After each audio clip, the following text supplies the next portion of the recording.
let's pretend that you're 71 years old, that you really never, I guess probably the last manual labor I ever did was when I was 17, 18, worked for my stepfather in the concrete business.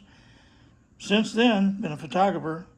I don't have any calluses on my hands, so I have no muscle strength whatsoever. I'm a weak 71 years old at this point.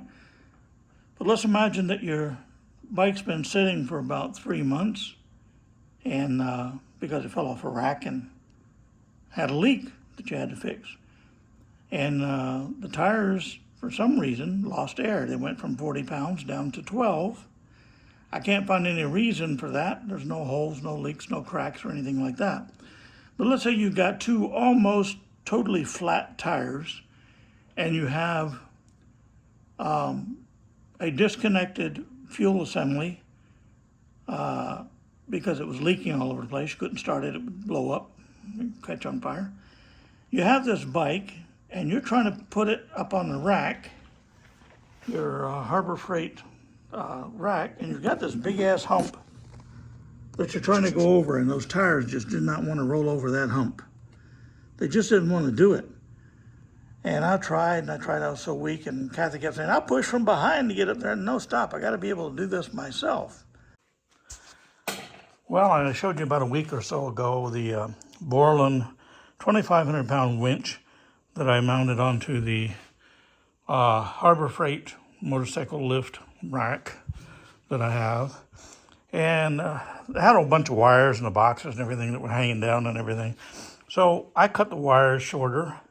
I bolted the box to the top of the lift, and then I have the fuse box over here. I bolted that in.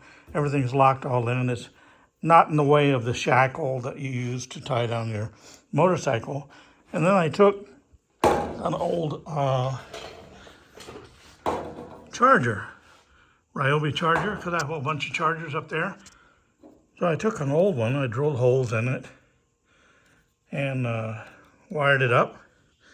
So now, instead of having to use a car battery or use jumper cables, that sort of thing, you can take any Ryobi battery and just set that down in here. Just stick that on top like that. And that is neat. No wires hanging, no boxes hanging or nothing. And it absolutely works. You have to push the remote control here to get it to come on. And then you can come down here. You hook this onto the motorcycle. I hook it onto the left side. I had a video about that. Left side foot peg mount, and doesn't cause any pressure at all. Just to help assist for old farts. The bike, see if it takes up slack. Yep, takes up slack.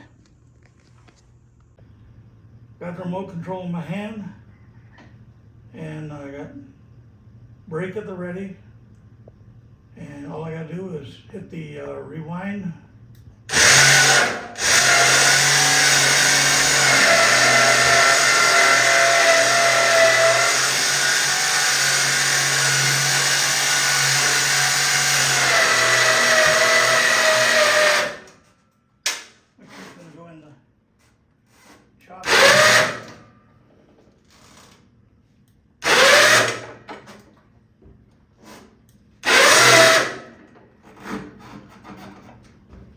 Chop feels good. There